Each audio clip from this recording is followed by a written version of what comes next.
Hi there. Thanks for stopping by the Money Wealth Planner channel. I got another video today. I want to talk about um, how to get to retirement. A lot of people feel that it's very hard to reach retirement, but a lot of people are just looking at it the wrong way. Okay. Um, the main thing about being able to retire early is you just need multiple streams of income, okay? And you need multiple streams of income from three types of assets to uh, to make you be able to retire early, okay? And those three types of assets are investment income. You're going to need to build your investment portfolio up to 500K or more.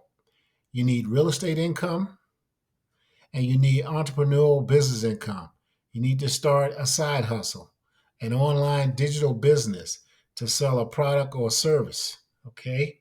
Uh, Buying and selling real estate on the real estate side, you know, basically fixing and flipping real estate. Okay. Uh, Basically, you just need to generate income to replace or offset your job's income. Okay. Because that's what it's all about. Okay. And basically, um, and if you're able to do that, and one of my ways I looked at it is as long as you can generate those three streams of income, a minimum of two times your monthly expenses, uh, then you're in a position where you can retire. You can, it will allow you to quit your 9 to 5 and retire early. Okay. However, you need to set goals and a plan to achieve these three types of assets to create your wealth. Okay. So you need to invest mainly and firstly, you need to save and invest. I would say starting with 10%, but you want to reach at least 20%. Okay. You want to invest in dividend paying stocks. Okay. You want to invest in high growth blue chip stocks. You want to invest in ETFs, um, index funds, and low fee mutual funds. Okay. And you're going to be investing for the long term. You're not going to be trading, you're going to be investing. Okay. Trading would be another thing, like it would be on the same line as, say, if you want to do a fix and flip to generate an income stream. You can do that. I've done it. Okay. But, uh, but in order to sustain long term wealth, um, you know, that might not be the way to go. The way to go is to acquire and buy and hold rental real estate. And that's what I've done. Okay. So that's what you're going to need to do uh, to build up these multiple streams of income. Okay. And so you have to be highly focused and disciplined to stay with your goals. You have to have a real burning desire to achieve financial independence. Okay. And you're only going to be able to do that by living below your means. You got to live below your means. You're going to have to reduce the impulse of buying items and things that are not um, things that you need. You know, I'm not saying you have to go around and just not do anything and not spend any money, but you want to look at your money as a vehicle that you want to put to work for you to grow your wealth. Okay, you don't want to just live for today. I mean, I know a lot of people always say that. I take it one day at a time. I'm living one day at a time. Tomorrow is not promised. That's true. Tomorrow is not promised, but you, I'm pretty sure you heard the phrase, uh, always put away for a rainy day. Okay, because someday, some days it rains, and when it rains, it's good to have an umbrella. Okay, so building up your money finances is that umbrella. Okay, it's going to protect you. You know, you're going to have 3, 6 months or a year worth of income to take care of your monthly expenses. And that's what you want to get to. Uh, and so, like I say, you just have to limit your big ticket items, like buying vehicles, buying toys, and things like that. Uh, you can't go buying those things. And if you really had to buy those things, for your kids or whatever, or it's just something you guys really been wanting to get, buy these things used. Don't buy them new. Just try to conserve your cash, the money you have, at all possible. Okay, and then if you have a partner, you need to encourage your partner to get behind you and be involved. And then your partner needs to also put aside 10% of their income into investments and get their investment built up. Okay, and that's what you want to do. You want to pay yourself first, um, and then the next thing to do is take care of your household bills, finances. But the main thing is you want to reduce your cost of living expenses as much as you can without depriving yourself. Okay, but yet you don't want to be running out there going and eating out at restaurants 2 times a week. I mean, that's going to burn through a lot of money. So you want to be able to conserve and save your money. Okay. So you just have to get in a mindset where um, you want to work in your early years to build up wealth. So in your later years, you can focus on doing less work because you put the work in up front. You did it up front. You do all the hard work up front. You got to be a go getter.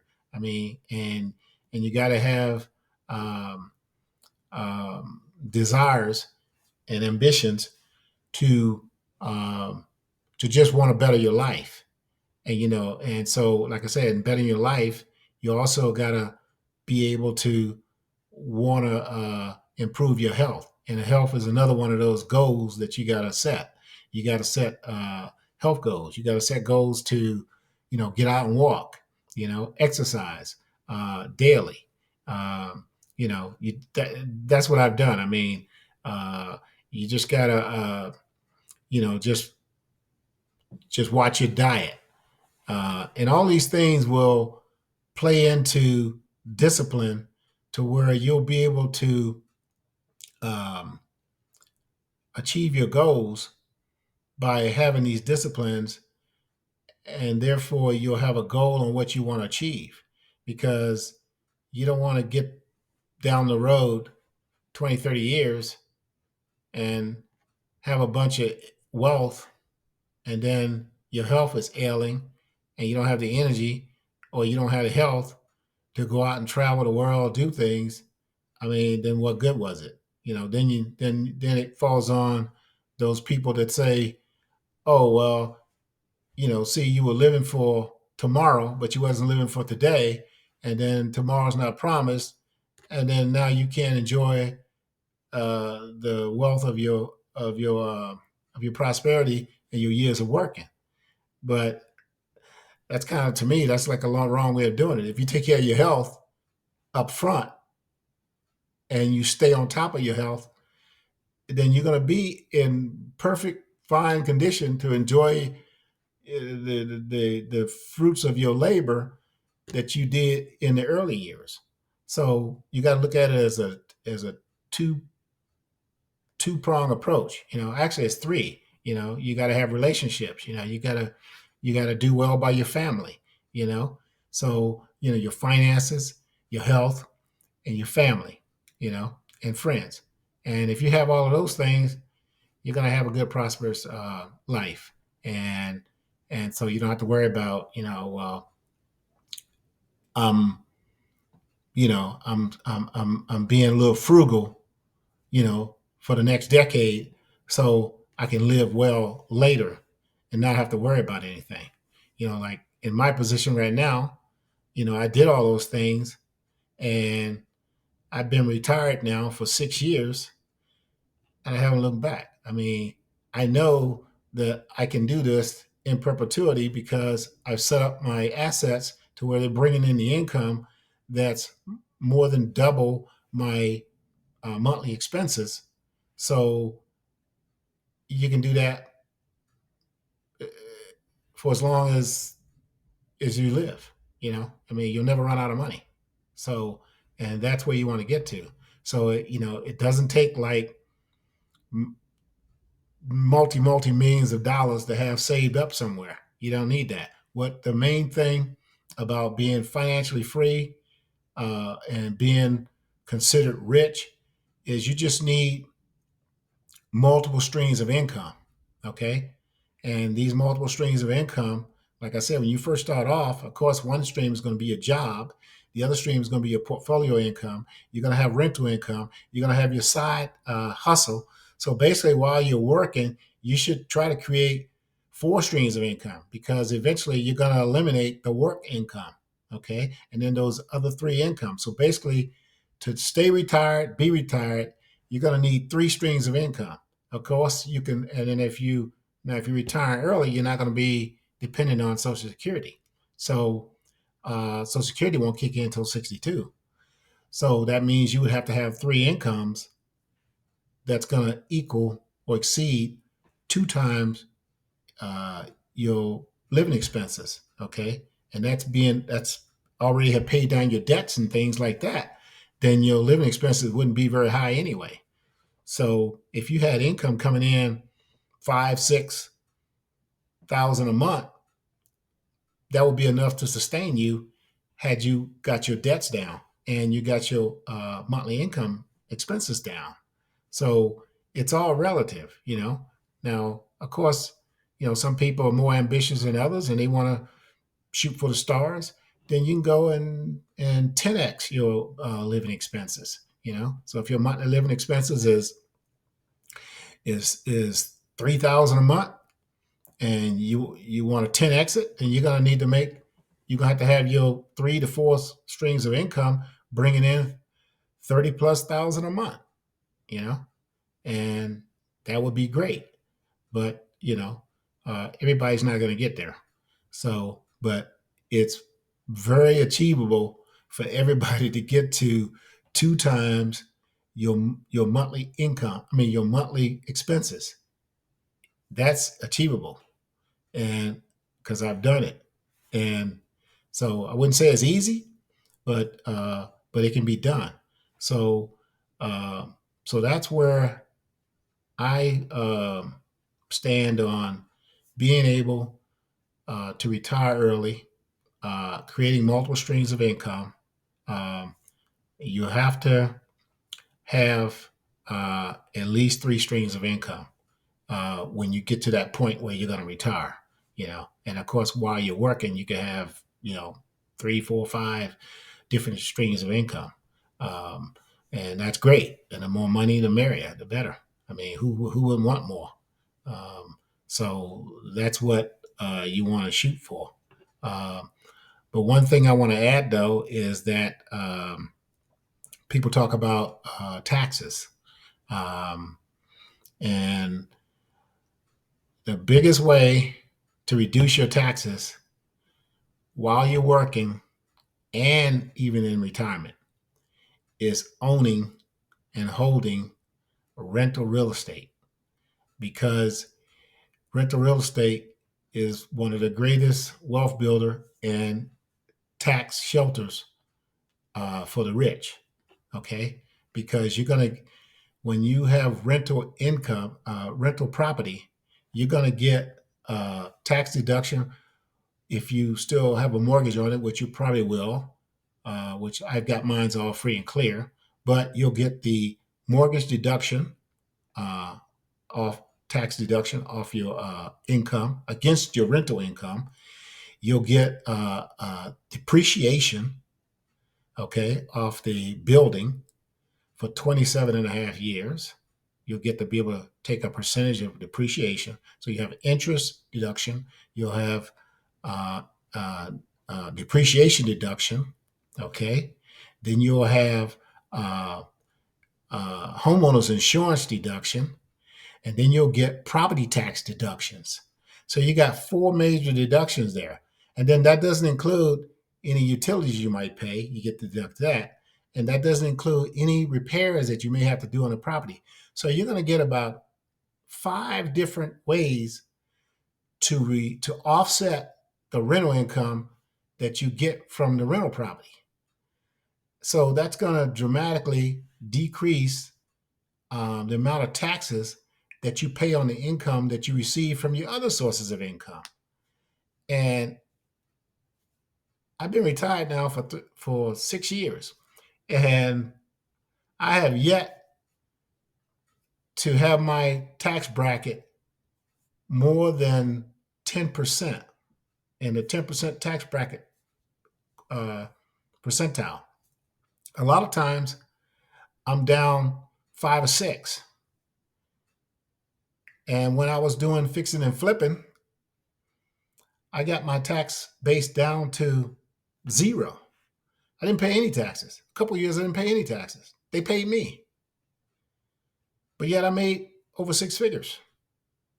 So, so people say, well, save in a Roth IRA because you can take the money out tax free. Nah, you don't want to do that. You want to save pre-tax dollars. So if you can save any pre-tax dollars, save pre-tax dollars. Okay? Because if you acquire rental real estate, it's going to take care of the tax problem. You ain't got to worry about that. So you don't need a Roth IRA. And another thing that a lot of people don't know is you can save in your company 401k. Okay? Uh, and they usually have a match. That's pre-tax dollars. So that's taken off your gross. So before you even get taxed on your gross money, they take it out and put it in your savings, put it in your investments. So that's less money you get taxed on right there. Then the other way you can uh, be able to put money away for pre-tax dollars is by opening up a SHA, a health savings account. That account you can put in pre-tax dollars also, so you can save that. And then, but you have to have a high deductible. You have to have at least you have to have a high deductible medical plan that has to have a high deductible of around about $1,600, which that isn't really an issue, because if you're in fairly good health, um, you're not never going to pay $1,600 deductible anyway.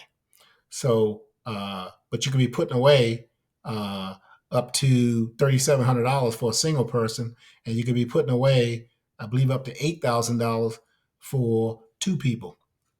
So that's another way, and then you can use that money for any type of prescriptions you need, any type of medical devices you may need, any type of anything. You even can use that to buy aspirin and ibuprofen and Tylenol. I mean, uh, that's considered medical. So you can use that account to pay for that. Plus, once you get 59 and a half, 60, you can take that money out and use it to buy more real estate. So basically, you can take that money out for anything other than medical. Uh, so that's another thing that a lot of people don't know, that you can. That's another way to increase your pre-tax dollar investing is in an HSA. Okay, so um, so that's just another other ways to grow your portfolio income faster and larger. And so that's my plan, that's what I did.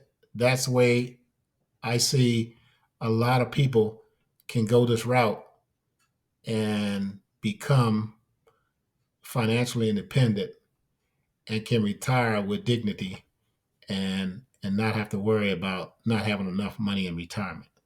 So I thank you for watching this video, and I will be bringing other videos later, and talking about planning for retirement, uh, and just changing your life in the way you go about using your money to better your life. Take care for now. Bye.